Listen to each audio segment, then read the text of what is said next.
Magandang umaga! Kumusta po? Narito po ulit ang update natin para sa lagay ng ating panahon.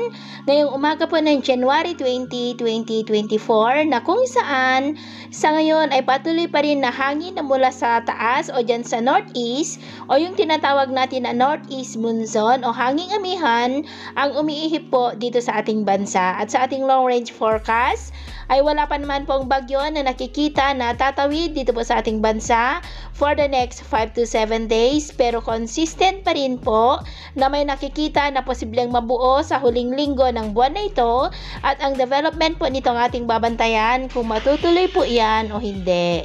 At sa lagay ng ating panahon, ngayong madaling araw ay maayos pa rin ang panahon sa malaking bahagi ng ating bansa, pero may tsansa pa rin ng mga isolated rain sa ilang bahagi ng Infanta, Quezon, Sorsogon, Eastern Samar, Leyte, Dinagat Island at dyan po sa may Bislig.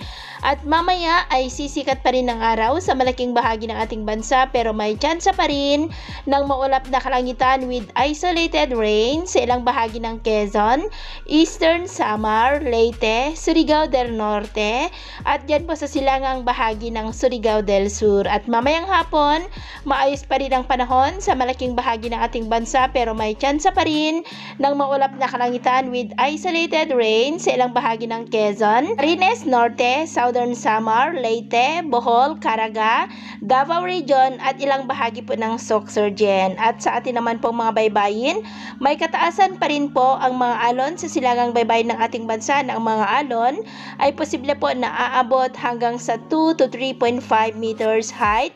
Kaya iwasan muna natin ang papalaot dyan po sa mga may kulay pula para mas makaiwas sa mga sakunang pangkaragatan.